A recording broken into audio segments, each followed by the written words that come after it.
This has been an extremely difficult case to hear, and I must be a little bit transparent.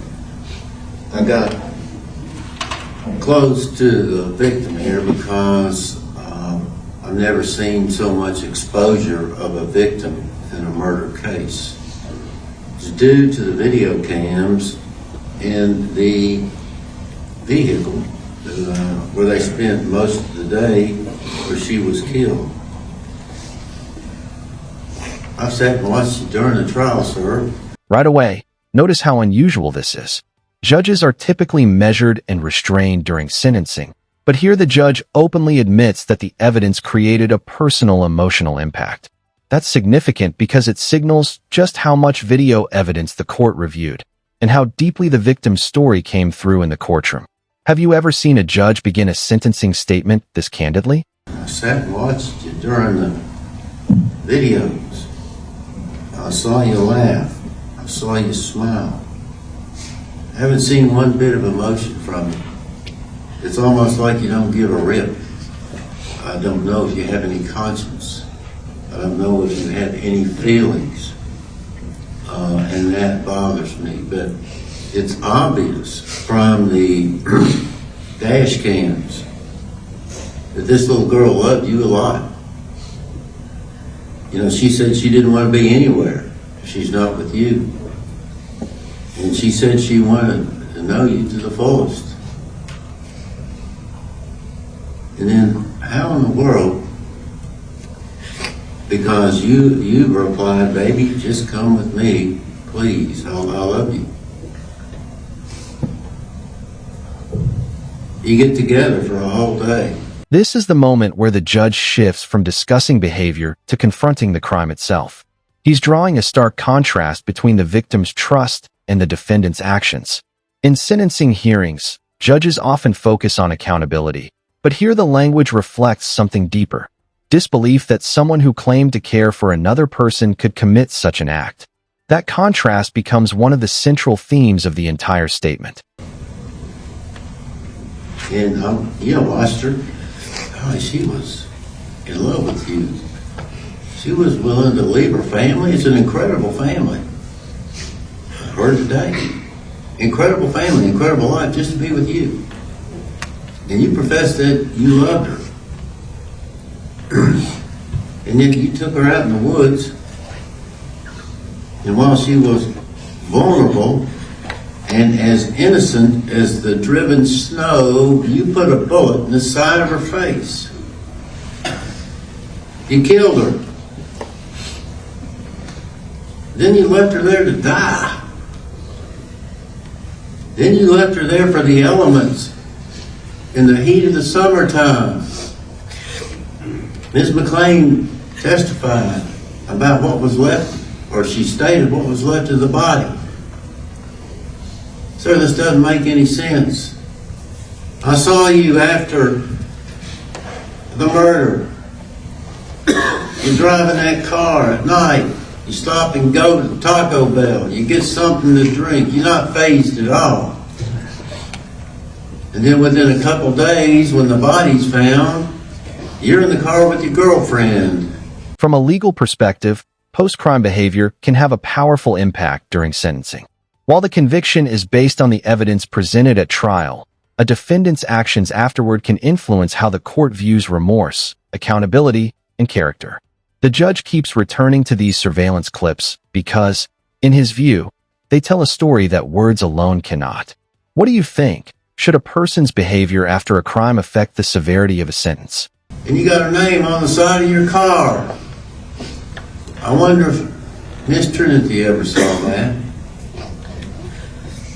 You got your girlfriend's name on the side of your car. That phrase is one of the most forceful condemnations you'll ever hear from a judge. Courtrooms are usually places of precise legal language, which makes statements like this stand out even more. The judge is no longer discussing evidence. He's delivering a moral judgment on the conduct he believes the evidence revealed.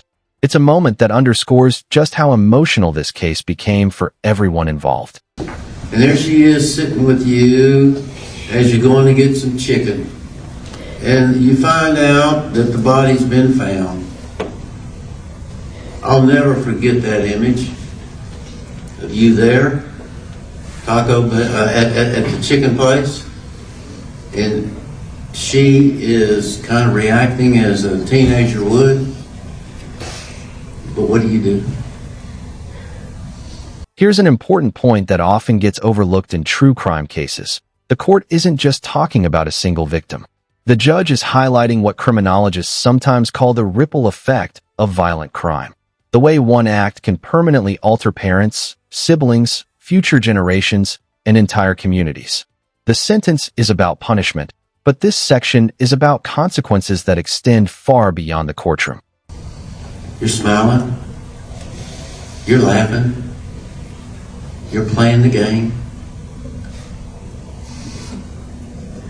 Sir, you are a manifestation of hell on this earth.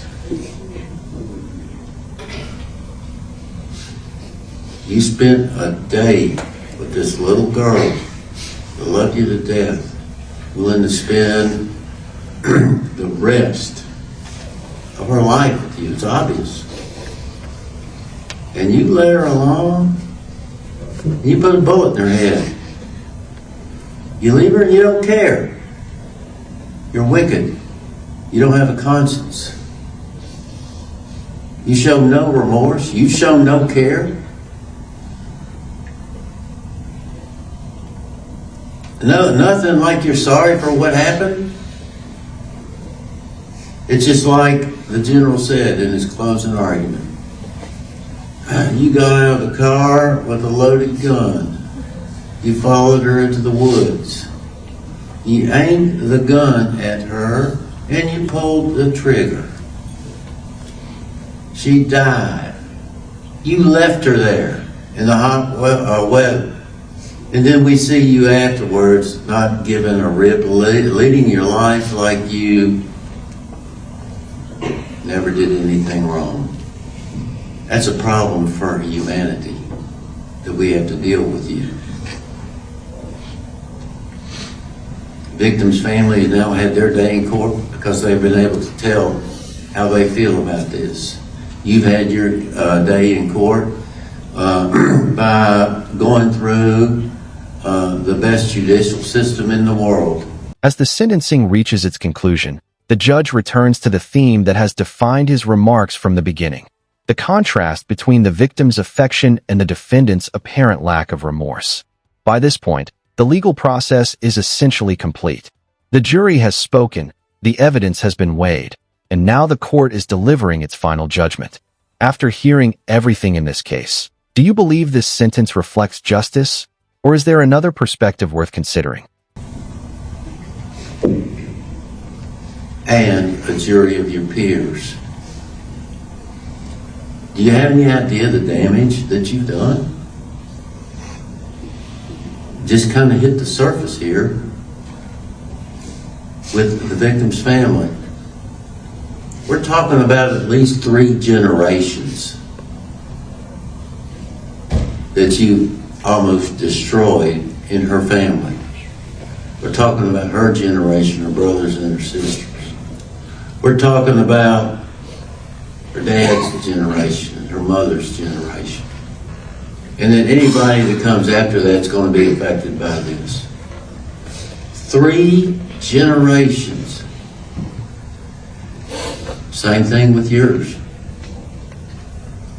Your mother, your sister, and you, and the next generation that comes along in your family. You have no regard, from what I've seen, from beginning to end, for the value of human life. And that's a sad state to be in.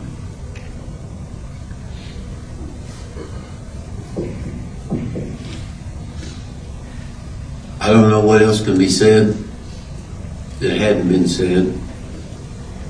This is one of the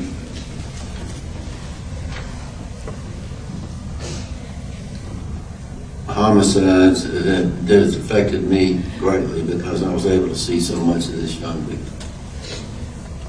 and to see how you could have cared less for somebody that loved you dearly. You have been convicted by a jury of your peers for first-degree murder. I now sentence you to life in the state penitentiary, where you belong. You may be excused. Let's get him out of the courtroom.